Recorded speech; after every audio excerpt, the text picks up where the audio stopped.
আসসালামু আলাইকুম। প্রিয় বন্ধুগণ, এই যে এখানে আমন ধানের চাষ হয়েছে, এই আমন ধান উঠানির পরে কিন্তু এখানে আবার তারা এই রসুনের চাষাবাদ করবে। আমন ধান উঠার সাথে সাথে কার্তিক মাসে আবার তারা রসুনের চাষাবাদ করবে। তবে হ্যাঁ, এখন বর্তমানে পদ্মার পানি বাড়ার কারণে কিন্তু এখানে এই জমিনেও কিন্তু পানি বেরিয়ে যেতেছে। অনেকটা জমিন সাদা হয়ে গেছে, যে দেখতেছেন এখানে স্ক্রিনে। কিন্তু আমি কাদা মাটির জন্য ওইখানে যাইতে পারতেছি না, কারণ ওইদিকে অনেকটা এই জমিন কিন্তু তলিয়ে আছে। তাই কৃষকেরা অনেকটাই হতাশায় ভুক্তভোগী হচ্ছে।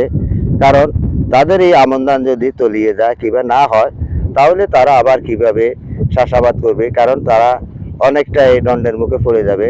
এখানের কৃষকদের একটাই ভরসা, কিন্তু তাদের শুধু চাষাবাদের উপরে, তাদের নির্ভর হয় চাষাবাদের উপরে। সেই চাষাবাদ যদি তাদের না হয়, তাহলে তারা কিভাবে চলবে, তারা কিভাবে খাবে, সেটাই তারা দুশ্চিন্তায় আছে। কারণ যখন পদ্মার পানি বাড়তেছে, পদ্মার পানি বাড়ার সাথে সাথে এখানে নাটোর ও চাটমোহরে কিছু অংশ চলন বিলের পড়েছে। নাটোরে বেশি অংশ পড়ছে চলন বিলের, আর পাবনা চাটমোহরে পড়ছে কি অল্প কিছু অংশ, মানে চাটমোহরে।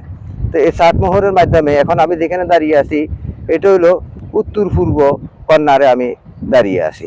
তো এখানেও কিন্তু উঁচু জায়গা হইলেও কিন্তু এখানে এখন পানি বাড়তেছে। যেমন আমার নিজেরও এখানে 12 কাঠা জমিন আছে, সেটাও কিন্তু পানিতে তলিয়ে আছে। তাই আমার এই ধানগুলো হবে কিনা আমি জানি না। আমি চট্টগ্রাম থেকে এখানে আমার বোনের বাড়িতে আসছি বেড়াইতে। যাই হোক, আমি এখানেও কিছু জমিন বন্ধক নিয়েছি, বন্ধক নিয়ে চাষাবাদ করছি, সেটা কিন্তু এখন তলিয়ে আছে। যাই হোক, 10 জনের যে অবস্থা, আমারও সেই অবস্থা।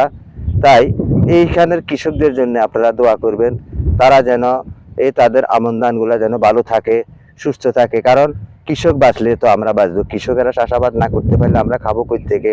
তাই এই কৃষকদের জন্য দোয়া করবেন, আল্লাহ পাক যেন পানি কমিয়ে দেয়। কারণ পদ্মার পানি যমুনার পানি অনেকটাই বৃদ্ধি পাচ্ছে। এই কারণে এখানে ডেলি 2 থেকে 3 ইঞ্চি করে 5 ইঞ্চি করে পানি বৃদ্ধি পাইতেছে। পানি বৃদ্ধির কারণে এই যে এখানে ধানগুলো দেখতেছেন, অত আজকে নীল দেখা যাইতেছে, কালকে অত সাদা দেওয়া যাবে। ওই যে ওইখানে কিছু জমিন সাদা হয়ে গেছে, কারণ ওইগুলো কিন্তু পানিয়ে তলিয়ে গেছে। এগুলো কিন্তু ধান লাগানো আছে, এগুলো কিন্তু পানির নিচে আছে এখন। তাই বন্ধুগণ, এই কৃষকদের জন্য আমরা অবশ্যই দোয়া প্রার্থনা করব, আল্লাহ পাক যেন আমাদেরকে এই দুর্যোগপূর্ণ অবস্থা থেকে যেন বাঁচিয়ে রাখে, যেন আমাদেরকে আসান করে। সকলকে সেই প্রত্যাশা জানিয়ে আমি চলন বিল থেকে বিদায় নিচ্ছি। আসসালামু আলাইকুম ওয়া রাহমাতুল্লাহি ওয়া বারাকাতুহু।